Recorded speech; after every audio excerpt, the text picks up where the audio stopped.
Hi guys, welcome to our channel. Hope all of you are safe and good. And if you like our videos, give us a thumbs up and subscribe to our channel. Today we will discuss about the types of feedback control system. So without any further ado, let's start. So this is a feedback control system and here we have to control the temperature of the heater. Let's assume here the set point is 100 degrees centigrade and after some time the temperature of the heater becomes 80 degrees centigrade.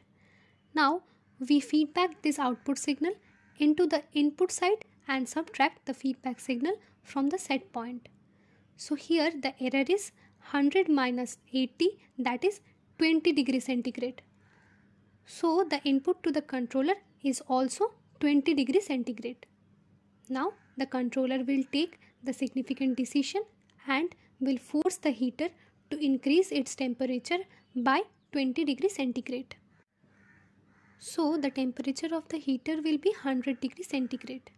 Now again we have to feedback this output signal into the input side and subtract the feedback signal from the set point. Now the error becomes 100 minus 100, that is 0 degrees centigrade. So here the controller will force the system to make the error 0 and help the system to maintain its desired output. Now at this point two signals are entering and one signal is coming out. So we can say this is a node and this node is known as summing point as two signals are added together. But here we have subtracted feedback signal from the input signal. So how is it possible to add two signals? It is possible only if the feedback signal is negative itself.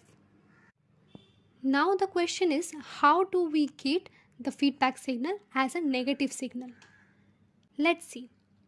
First, take a sinusoidal input A sin omega t and introduce 100 degree phase shift into the controller. So here we will get output with 100 degree phase shift. Let's assume sinusoidal output is B sin omega t plus 180 degree. So here the input to the feedback circuit will be B sin omega t plus 180 degree. Now again introduce 0 degree phase shift into the feedback circuit. Therefore the output of the feedback circuit will be C sin omega t plus 180 degree plus 0 degree, that is C sin omega t plus 180 degree, which is actually minus C sin omega t. This is how we will get the feedback signal as a negative signal. And due to this negative feedback signal, this type of controller system is known as negative feedback control system. And here the error will be A sin omega t minus C sin omega t. And the controller will act according to this error signal. We have previously seen this example. It is an example of negative feedback control system. And it is used to maintain desired output in certain range.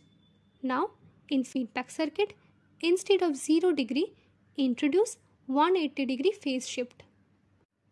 Therefore, the output of the feedback circuit will be C sin omega t plus 180 degree plus 180 degree.